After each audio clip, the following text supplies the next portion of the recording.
আজ একটি সুন্দর দিন। লাটু মহারাজ রামকৃষ্ণের অদ্ভুত সৃষ্টি। স্বামী বিবেকানন্দ বলিয়াছিলেন, লাটু যেরূপ পারিপার্শ্বিক অবস্থার মধ্যে হইতে আসিয়া অল্প দিনের মধ্যে আধ্যাত্মিক জগতে যতটা উন্নতি লাভ করিয়াছে, আর আমরা যে অবস্থা হইতে যতটা উন্নতি লাভ করিয়াছি, এত দুভয়ে তুলনা করিয়া দেখিলে সে আমাদের অপেক্ষা অনেক বড়। আমরা সকলেই উচ্চ বংশজাত, লেখাপড়া শিখিয়া মার্জিত বুদ্ধি লইয়া ঠাকুরের নিকট আসিয়াছিলাম। লাটু কিন্তু সম্পূর্ণ নিরক্ষর। আমরা ধ্যান ধারণা ভালো না লাগিলে পড়াশোনা করিয়া মনে সে ভাব দূর করিতে পারিতাম। লাটুর কিন্তু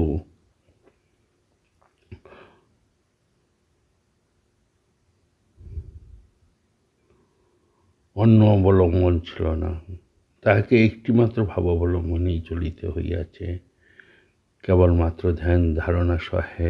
লাটু যে মস্তিষ্ক ঠিক রাখিয়া অতি নিম্ন অবস্থা হইতে উচ্চতম আধ্যাত্মিক সম্পদের অধিকারী হইয়াছে, তাহাতে তাহার অন্তর্নিহিত শক্তির এবং তাহার প্রতি শ্রী ঠাকুরের অশেষ কৃপার পরিচয় পায়। শৈশবে লাটু মহারাজের নাম ছিল রাক্তরাম। জন্মগ্রহণ করেছেন ছাপড়া জেলার কোনো পল্লী গ্রামে এক মেষপালকের গৃহে। তাকে ঈশ্বর তত্ত্ব ছেড়ে দিয়ে তিনি বলতেন, তোরা কি আমার কথা নিয়ে সময় কাটাবে? আমার কথা জানবার কি দরকার আছে? তোরা আমায় ঝুটমুট দিক করিসনি। এই ছিল যখনই জন্মের কথা বলা হতো, তখনই তিনি এই কথাগুলো বলতেন। তিনি শৈশবে রাক্তরামের কাজ ছিল বাজার করা, মেয়েরাদের বেড়াইতে লইয়া যাওয়া, ফাইফার মাস কাটা, রামচিন্নার টিফিন লইয়া যাওয়া ইত্যাদি। কারণ তিনি ছোট হইতেই মা বাবাকে হারিয়েছে। তিনি লালটু নামে বেশি পরিচিত। শ্রীরামকৃষ্ণের স্নেহময় মুখে লাটু বা লেটো নেটোতে পরিচিত হয়েছিল। কাজের অবসরে লাটু মাঝে মাঝে কুস্তি, কসরত প্রভৃতি করতেন। ইহাতে রামবাবুর জনৈক বিষয়বুদ্ধি সম্পন্ন বন্ধু একদিন রামবাবুকে স্মরণ করাইয়া দিলেন, বাড়িতে কুস্তিগিরি ভিত্তি রাখিলে আহারাদির ব্যয় বৃদ্ধি পায়। তোর উত্তরে উদারমানা রামবাবু বলিয়াছিলেন, তোমরা তো বোঝো না যে কুস্তি লড়লে কাম কমে যায়। পুনশ্চ আরেকদিন অপর বন্ধুর মধ্যে সন্দেহ হচ্ছিল চাকর লাটু বাজারের পয়সা চুরি করে।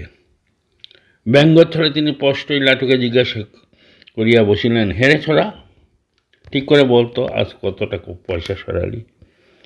এরূপহীন কটাক্ষ সহ্য করিতে না পারিয়া লাটু দীপ্ত কণ্ঠে বলিলেন, জানবেন বাবু, আমি নক্করও বটে, কিন্তু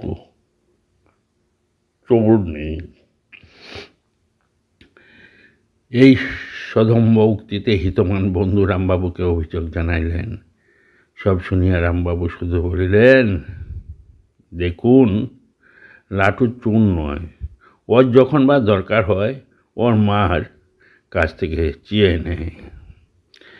রামকৃষ্ণ গত প্রাণ রামচন্দ্রের মুখে তখন প্রায়ই ঠাকুরের এই সকল উপদেশ শুনিতে পাওয়া যাইত। ভগবান মন দেখেন, কে কি কাজ আছে, কে কোথায় পড়ে আছে তা দেখেন না। যে বেকুল ঈশ্বরের বই আর কিছুই চায় না, তার কাছে কিছুই ঈশ্বর প্রকাশিত হন। নির্জনে তার জন্য প্রার্থনা করতে হয়, তার জন্য কাঁদতে হয়, তবে তো তার দয়া হয়। ইত্যাদি সরল বালক লাটুর মনে এই সকল জ্বলন্ত উপদেশ আগুন ধরাইয়া দিল, এবং তখনই তাহার গোপনে সাধক জীবন আরম্ভ হল। লাটু সুযোগ খুঁজিতে লাগলেন। একদিন এক রবিবারে রামচন্দ্রকে বলিয়াও ফেলিলেন, আপনি আজ সেখানে যাবেন, আমি নিয়ে চলুন। রামচন্দ্র বিশ্বস্ত বালকের এই স্নেহের আবদার উপেক্ষা না করিয়া লাটুকে সঙ্গে নিয়ে চলিলেন। অপর একদিন ঠাকুরের নিকট কোনো একটি দ্রব্য প্রেরণের জন্য কথা উঠিতেই লাটু সাগ্রহে বললেন, আমায় দিন, আমি আপনার সব ওখানে পৌঁছে দেব। সেদিন সম্ভবত ফেব্রুয়ারি 1880 লাটু একাই ফল মিষ্টান্নাদি লইয়া প্রায় 11টার সময় দক্ষিণেশ্বরে উপস্থিত হইলেন এবং উদ্যান পথে শ্রীরামকৃষ্ণের দর্শন পাইয়া শ্রীপাদপদ্মে দীর্ঘ প্রণাম জানাইলেন। অতঃপর দ্বীপ্রহরে কালীমাতার ভোগ আরতি দর্শনান্তে প্রসাদ সাধনের জন্য ঠাকুরের পার্শ্বে বসিলেন। ঠাকুর বুঝিয়াছিলেন কালী মন্দিরে আমিষ প্রসাদ গ্রহণে লাটুর বিহারীয় দেশীয় সংস্কৃতিকে আঘাত লাগতে পারে, তাই তাহাকে জানাইয়া দিয়েছিলেন যে বিষ্ণু মন্দিরে নিরামিষ ভোগ ও গঙ্গা জল রান্না হয়, তিনি ইচ্ছা করলে তাহাই গ্রহণ করিতে পারেন। লাটু অত শত না বুঝিয়া সরলভাবে বলিলেন, আপনি যা পাবেন আমি তাই খাবো, আমি তো আপনার প্রসাদ পাবো, তাছাড়া তো আর কিছু খাবো না। ঠাকুর ইহাতে সহাস্য পার্শ্ববর্তী রামলাল দাদাকে বলিলেন, শালা কেমন চালাক দেখছিস, আমি যা পাবো শালা তাতেই ভাগ বসাতে চায়। যাই হোক, আহারান্তে সমস্ত দিনটি দক্ষিণেশ্বরে কাটাইবার পর সন্ধ্যায় ঠাকুর তাহাকে স্মরণ করাইয়া দিলেন যে কলকাতায় ফিরিতে হইবে। দ্বিতীয় দর্শনের পর লাটু সকার্যে উদ্যম হারাইলেন। দক্ষিণেশ্বরের কথা চলে এসে রামকৃষ্ণের কর্ণগোচর হইলে তিনি বলিলেন, এমনটি হয়ে থাকে, এখানে আসবার জন্য মন কেমন করে, একদিন পাঠিয়ে দিও। তদ অনুসারে লাটু পুনর্বার যেদিন দক্ষিণেশ্বরে উপস্থিত হইলেন, সেদিন কবিরাজ আসিয়া বিধান দিয়া গেলেন যে বায়ু পরিবর্তনের জন্য ঠাকুর কামারপুকুরে যাওয়া উচিত। এদিকে লাটু ধরিয়া বসিলেন, আমি আপনার এখানে থাকবো, আমি আর নকরি করব না। ঠাকুর তাকে যতই প্রবোধ দেন, লাটু ততই ক্রন্দনেশ্বরে বলেন, আমি আর ওখানে যাব না, আমি এখানে থাকব। মনের দুঃখ যাবে কেন? মনিবের সংসারে নিঃসঙ্গ হইয়া থাকে চলে, সকলকে আপনার বলা চলে, সমস্ত কর্ম করা চলে, হাস্য কৌতুক পর্যন্ত চলে, কিন্তু মনের দুঃখ চাপা থাকলেও ক্রমে বৃদ্ধি পায়। তাই লাটু নিজেই বলিয়াছিলেন, জানো, তার জন্য আমার ভারী মন কেমন করত, বড় অস্থির হয়ে পড়ত। দীর্ঘ 8 মাস পর ঠাকুর দক্ষিণেশ্বর প্রত্যাগমনের পর একদিন সন্ধ্যা সমাগমে লাটু তথায় উপস্থিত হইলে ঠাকুর স্নেহভরে তাকে সেখানে থাকিয়া যাইতে বলিলেন। বলা বাহুল্য, লাটু সানন্দে স্বীকৃত হইলেন। তিনি সেই দিন ঠাকুরের পদসভায় সৌভাগ্য লাভ করিলেন। সেই দিব্যপর্শে প্রথম তাহার অশ্রু বিসর্জন হইতে লাগিল। ক্রমে তিনি নির্বাক, নিস্তব্ধ, স্থিরদৃষ্টি হইয়া বসিয়া রহিলেন। পরদিন মধ্যাহ্ন পর্যন্ত সে ধ্যান তন্ময়তায় পরিবর্তন ঘটিল না। যখন মন্দিরে ভোগের ঘণ্টা বাজিল, তখন ঠাকুরের আহ্বানে ব্যবহারিক জগতে ফিরিয়া আসিয়া মন্দিরে প্রণাম ও স্নানাহার সম্পন্ন করিলেন। সেবারে লাটু 3 দিন দক্ষিণেশ্বরে ছিলেন। 1881 খ্রিস্টাব্দের জুন মাসে স্বীয় নির্ভরতার জন্য শ্রীযুক্ত হৃদয় মুখারে মন্দিরে আগমন নিষিদ্ধ হইলে সেবকভাবে ঠাকুর বিশেষ অসুবিধায় পড়িলেন। এমনকি মন্দির কর্তৃপক্ষের দ্বারা নিযুক্ত হিন্দুস্তানি ভৃত্য সে অভাব দূর করিতে পারিল না। তাই দক্ষিণেশ্বরে উপস্থিত রামবাবুকে ঠাকুর একদিন বলিলেন, দেখো রাম, এই ছেলেটিকে তুমি আমার কাছে রেখে দাও, ছেলেটি বড় শুদ্ধ সত্য, আর এখানে থাকতেও ভালোবাসে। তদ অবধি ঠাকুর সেবক লইয়া দক্ষিণেশ্বরে বাস করিতে লাগলেন। কুস্তিগুলি লাটু খুব খাইতে পারিতেন, একবার অনেক আটা উদরস্থ হইয়া যাইত। ইতিমধ্যে ঠাকুর একদিন যোগিনীকে আহার সম্বন্ধে সাবধান করিয়া দিতেছেন শুনিয়া লাটুর আহারের পরিমাণ কমাইতে থাকিলেন। ইহাতে প্রথম খুবই কষ্ট হইত, খিদার চোটে পেটে ব্যথাও লাগিত। ইহার মধ্যে একদিন লাটু ও রাখাল কুস্তি লড়িতেছিলেন, কেউই কাহাকে হারাইতে পারিতেছিল না দেখিয়া ঠাকুর কৌতুকে বলিলেন, ওগো, তোমাদের যে গজকচ্ছপের মতো লড়াই হচ্ছে, কেউ কাউকে হারাতে পারছ না। কৌতুক করিল ঠাকুরের, বুঝিতে বাকি রইল না যে সাধনের সহিত অধিক শ্রম অল্প আহারের মিশ্রণে লাটু স্বাস্থ্যভঙ্গ হইতেছে। তাই বলিলেন, দুটো নিয়ে বেশি বাড়াবাড়ি করলে শরীর ভেঙে যাবে। উহাতে ক্ষান্ত নাই হইয়া কেয় দিবস লাটুকে পার্শ্বে বসিয়া খাওয়াইলেন এবং স্বহস্তে পাতে ঘৃত ঢালিয়া দিতে লাগিলেন। ঈর্ষা অভিমানীদের জয় সম্বন্ধে ঠাকুরের দৃষ্টি সদা জাগ্রত ছিল। একদা রাখালকে পান সাজিতে বলিলে তিনি বারংবার অস্বীকার করিলেন। লাটু এইরূপ আচরণের অন্তর্নিহিত নিবিড় প্রেমের প্রতি লক্ষ্য না রাখিয়া শুধু ব্যবহারিক বিচার দৃষ্টিতে বলিয়া ফেলিলেন, ও কি কথা রাখালবাবু, আপনি ওনার আদেশ শুনছেন না, আবার তার উপর কথা বলছেন, এ আপনি কেমন ব্যবহার? ক্রমে দুইজনের বর্ষা আরম্ভ হইল। ঠাকুর ইহাতে ভারী আমোদ।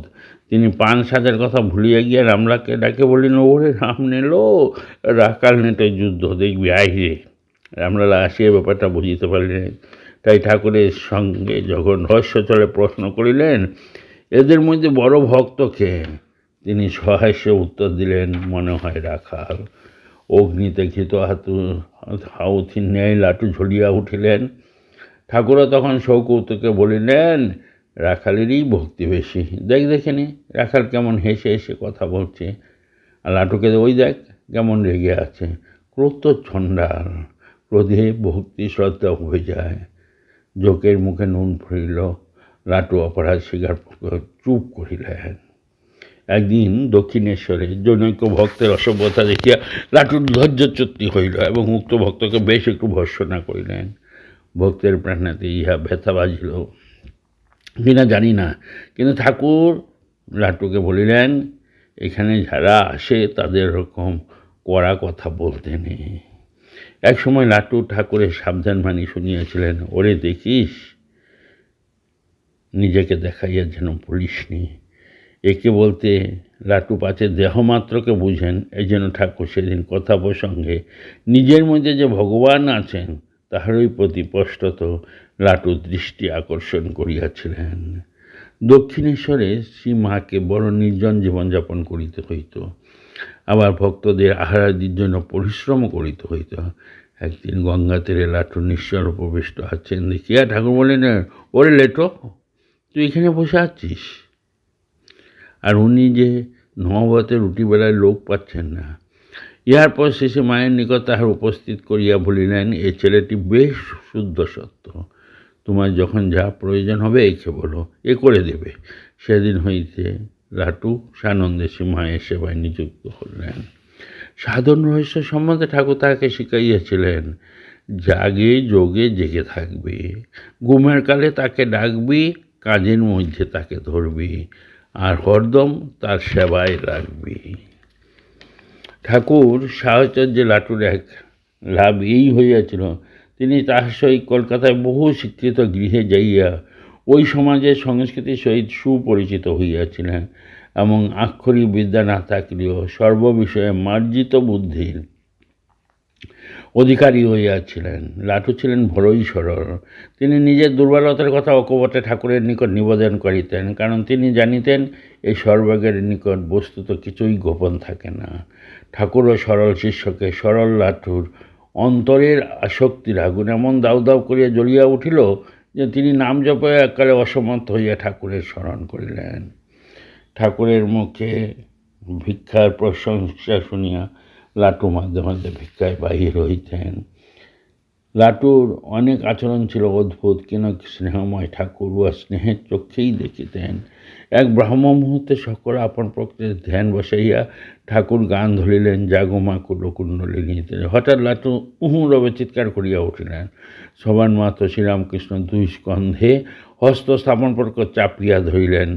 লাটু যেন আসনে থাকিতে পারিতেছিলেন না। শীঘ্রই বাহ্য জ্ঞান হারাইলেন, কিন্তু ঠাকুরের গান সমভাবেই চলিতে লাগিল। অপর একদিন লাটু শিব মন্দিরে ধ্যানে প্রেরিত হইয়া অল্প পরেই ধ্যান যোগে কালাতীত অবস্থায় উপনীত হইলেন। তিনি বাহ্য জ্ঞান সুন্দর সংঘাত পাইয়া ঠাকুর শিব মন্দিরে গেলেন এবং পাখা লইয়া লাটুকে বাতাস করিতে লাগিলেন। শীতল বায়ু পড়ছে, লাটুর শরীর ক্রমে কাঁপিয়া উঠিল। তখন ঠাকুর বলিলেন, ওরে বেলা যে গড়িয়ে এলো। এক সময় লাটু ধ্যান করতে গিয়ে অল্প পরেই মাটিতে মুখে গুজিয়া গো গো করিতে লাগিলেন। অল্পক্ষণের পরেই ঠাকুর থতায় আসিয়া তাহাকে চিৎ করিয়া সরিলেন এবং বুকে ডালিয়া সহজ অবস্থায় আনিলেন। ইতিমধ্যে ঠাকুর গলরগে আক্রান্ত হইয়া চিকিৎসার্থে শ্যামপুকুরে বাড়িতে আসিলেন। অতঃপর কাশীপুর অধ্যায় আরম্ভ হইল। সেখানে লাটু সেবার সহিত সাধনায় রত হইলেন। কলকাতা পৌঁছাইয়া 2-4 দিন দত্তগৃহে অতিবাহিত করিয়া বরানগর মঠে চলিয়া গেলেন। এই বিভিন্ন সময়ে তিনি বরানগরে কিরূপ জীবনযাপন করিতেন তার কিঞ্চিৎ আভাস কয়েকটি উক্ত ঘটনাতেও পাওয়া যায়। শারদানন্দজি একবার বলেছিলেন, রাত্রে লেটো ঘুমায় না। সে প্রথম রাতে ঘুমানোর ভান করে নাক ডাকায় এবং সকালে ঘুমিয়ে পড়লে উঠে মালা জপিতে বসে। এই তথ্য আবিষ্কার ইতিহাস পড়েই উপভোগ্য। একদিন রাতে খটখট শব্দ শুনিয়া শারদানন্দ ভাবিলেন ইঁদুর আসিয়াছে। তিনি তাড়া দিলে আওয়াজ বন্ধ হইল। আবার অল্প পরেই সেই খটখট, সঙ্গে সঙ্গে অনুরূপ তারা ও তাহার ফলে শব্দ বন্ধ হওয়া। বারবার এরূপ হওয়াতে স্বামী শারদানন্দের মনে সন্দেহ জাগল। তাই তথ্য আবিষ্কারের জন্য পরের রাত্রে লণ্ঠনাদি যথাযথ ব্যবস্থা করিয়া রাখিলেন। সেই ঐরূপ শব্দ হইল অমনি ঝর্তি আলো জ্বালিয়া দেখেন লাটু মহারাজ জপে নিরত। আরামবাজার মঠের একদিন ঘটনায় ঠাকুরের প্রতি তাহার ঐকান্তিক ভক্তি ও ভুল দেখাইয়া দিলে তাহা বিনা বাধায় স্বীকার করিয়া প্রবৃত্তি প্রমাণ পাওয়া যায়। তিনি কঠোর সাধনা করিতেছিলেন। মাঝে মাঝে একদিন গামছায় কোটে বাঁধা ছোলা গঙ্গায় জলে ডুবাইয়া ইট চাপা দিয়ে ধ্যানে বসিলেন। তখন ভাটা ছিল।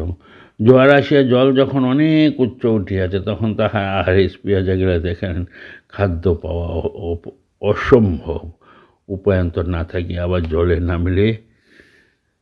নামিয়া যাওয়া পর্যন্ত অপেক্ষা করিতে লাগিলেন। ভাটার সময় ভিক্ষা ছোলা তুলিয়া অবহেলায় ক্ষুণ্ণ বৃত্তি হইল।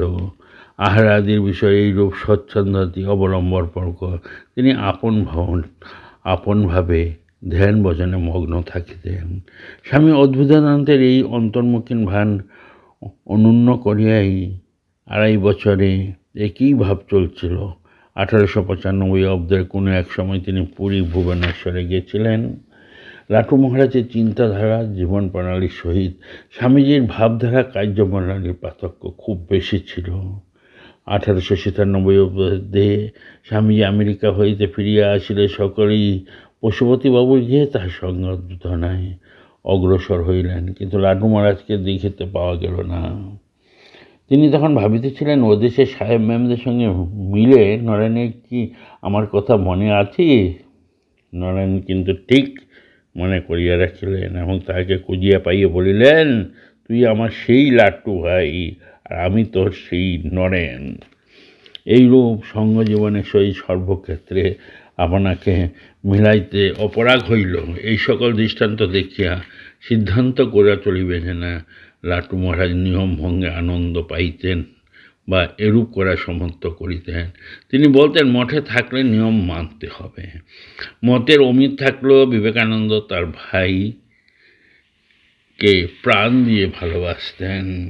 1898 খ্রিস্টাব্দের শেষ ভাগে তিনি কিছুদিন কাকুরগাছির জগদ্দানে বাস করেছিলেন।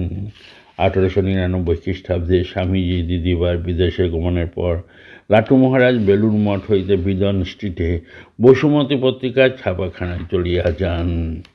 বলরাম মন্দিরে লাটু মহারাজের অশেষ গুণাবলীর মধ্যে সহ্যগুণটি বেশি অভিব্যক্ত হইয়াছিল। ধর্মবিশ্বাস সম্বন্ধে তিনি বড়ই উদার ছিলেন।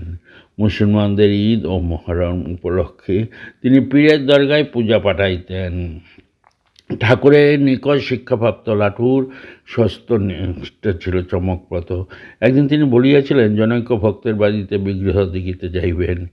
সেদিন বৃষ্টি হইয়া রাস্তায় জল দাঁড়াইয়া গেল, তথাপি লাটু 1 হাঁটু জল ভাঙ্গিয়া ভিজা কাপড়ে যথাসময়ে বিগ্রহের সম্মুখে উপস্থিত হইলেন। লাটু মহারাজ একদিন কোনো এক ভদ্রলোকে গিয়ে নিমন্ত্রিত হন। বাড়ির লোকেরা অনেকে তাহাকে চিনিতে না, সুতরাং গেরুয়াধারী সন্ন্যাসীকে পঙ্ক্তি হইতে পৃথক করিয়া বসাইলেন এবং পরিবেশনকালে তখন মনোযোগও দিলেন। অকস্মাৎ গৃহকর্ত্রী সেখানে আসিয়া অবস্থা দেখে কান্না সুরে বলিতে লাগিলেন, আমার কি হবে গো? সন্ন্যাসীকে খেতে বসিয়ে দেখলুম না। ওই সময় প্রায় মাসকাল লাটু অনিদ্রা রোগে ভুগছিলেন। যাই হোক, গিরিশবাবুর দেহত্যাগের পর রামকৃষ্ণবাবুর একমাত্র পুত্র ঋষি অকস্মাৎ কলেরা রোগে দেহত্যাগ করিলেন। কাশীতে বাসকালে একদিন শ্রী মায়ের প্রতি তাহার সুষুপ্তি ভক্তি হঠাৎ নিজে পূর্ণ সৌষ্ঠবে বাহির হইয়া পড়িয়াছিল। ভালোবাসা মাতৃভক্তির প্রতিবাদ করবে প্রায়ই তিনি বলিতেন, তোদের মা ঠাউনকে আমি মানি না। কাশীতে তার আশ্রিত বৎসলের কয়েকটি দৃষ্টান্ত পাওয়া যায়। একবার দুশ্চিকিৎসা সম্ভবত যক্ষারোগে আক্রান্ত একটি দরিদ্র যুবক তাহার পায়ে হাউডির বাড়িতে আশ্রয় পাইয়া তাহাকেই বিধান অনুসারে মাত্র স্বর্গীয় বিশ্বনাথের পূজা চরণামৃত পানপূর্বক নিরাময় হইয়াছিল। লাটু মহারাজের অপরের মনোভাব বুঝিতে পারিতেন। একসময় জনৈক ভক্ত স্বীয় পরিবার মহালীর দ্বারা অনুরোধ হইয়াও তাহাদিগকে বিশ্বনাথ দর্শনে লইয়া গেলেন না। বললেন, ও পাথর থেকে কী হবে? শেষ বৎসরে তাহার দেহে বহুমূত্র রোগ দেখাছিল। এই সময় পায়ে একটি ফসকা হইয়া যথোচিত যত্নের অভাবে বিষাক্ত গ্যাংগ্রিনে পরিণত হয়। অস্ত্রোপচারের ফলে সে যাত্রা উহা সারিল। পুনরায় বহুমূত্রজনিত বিষাক্ত ক্ষত দেখা দিল। চিকিৎসাকল্পে শেষ 4 দিন পর্যন্ত তাহার দেহে 2-3 বার অস্ত্রোপচার করা হইয়াছিল। এমন অদ্ভুত মহাপ্রাণ প্রায় দেখা যায় না। ইদানিংকালে সর্বদাই অন্তর্মুখ থাকিতেন। দেখিয়াছি অসুখের সময় হইতে একবারে ধ্যানস্থ ছিলেন, ভ্রূমধ্য বদ্ধ দৃষ্টি, সকল বাহ্য বিষয় হইতে একবারে সম্পূর্ণ উপরিত, সদা সচেতন, অথচ কিছুরই খবর রাখতেন না। মধ্যে মধ্যে প্রায় পকে ডাকিতেন, পর হাতে খাইতেন। কখন কিছু না হইলে বলিত, তবে আমিও কিছু খাইব না, অমনি লাটু মহারাজ খাইয়া বলিতেন। কিন্তু দেহত্যাগের পূর্ব রাতে কিছু খাইলেন না। বলিল, খাইলেন না, তবে আমি আর খাইব না। লাটু মহারাজ বলিলেন, মদ খা। একবারে মায়া নির্মুক্ত উক্তি। পরদিন সকালে আমি যাইয়া দেখি খুব জ্বর। নারী দেখিলাম, নারী নেই। ডাক্তার আসি হার্ট পরীক্ষা করিলেন, শব্দ পাইলেন না। টেম্পারেচার 102.6, বেশ সজ্ঞান, তবে কোনো বাহ্য চেষ্টা নেই। দুধে দিলে অত্যন্ত অসন্তোষ প্রকাশ করিলেন। বিশ্বনাথের চরিমিত অতি সন্ততের সহিত খাইয়াছিলেন। বেলা 10টার পর আমি বিদায় লইয়া পুনরায় 4টার সময় উপস্থিত হইব বলে আসলাম। বাটি আসিয়া স্নান আহারান্তে একটু বিশ্রাম করিতেছি, সংবাদ পাইলাম লাটু মহারাজ 12:10 ইহলোক ছাড়িয়া স্বস্থানে প্রস্থান করিয়াছেন। যখন তাহাকে বসাইয়া দিয়া পূজাদি করা হয়, তখন মুখের ভাব যে কি সুন্দর দেখাইয়াছিল তাহা লিখা জানানো যায় না। এমন শান্ত, সকরুণ, আনন্দময় দৃষ্টি আমি পূর্বে কখনো লাটু মহারাজে আর দর্শন করিনি। ইতিপূর্বে অর্থ নিমীলিত নেত্র থাকিত, এখন একবারে বিস্ফারিত উন্মত্ত হইয়াছিল। তাহাকে যে কি ভালোবাসা, কি প্রসন্নতা, কি সাম্য মৈত্রীর ভাব দেখিলাম, তাহা বর্ণনার অতীত। যে দেখিল সেই মুগ্ধ হইয়া গেল। বিষাদের চিহ্ন মাত্র নেই, আনন্দের ঘটা বাহির হইতেছে। সকলেই যেন প্রীতভরে অভিনন্দন করিতেছেন। এই সময় দৃশ্য অতীব অদ্ভুত, চমৎকার, প্রাণপস্যী। অদ্ভুতানন্দ নাম পূর্ণ করিতেই যেন প্রভু এ অদ্ভুত দৃশ্য দেখাইলেন। ধন্য গুরু মহারাজ, ধন্য তাহার লাটু মহারাজ। আজ এই পুণ্য দিনে তাহার কথা যদি শ্রবণ মনন করানো যায়, তাই হইলে আজকের এই দিনটি তাৎপর্যভাবে আমরা আধ্যাত্মিকভাবে অগ্রসর হইতে পারব। ধন্যবাদ।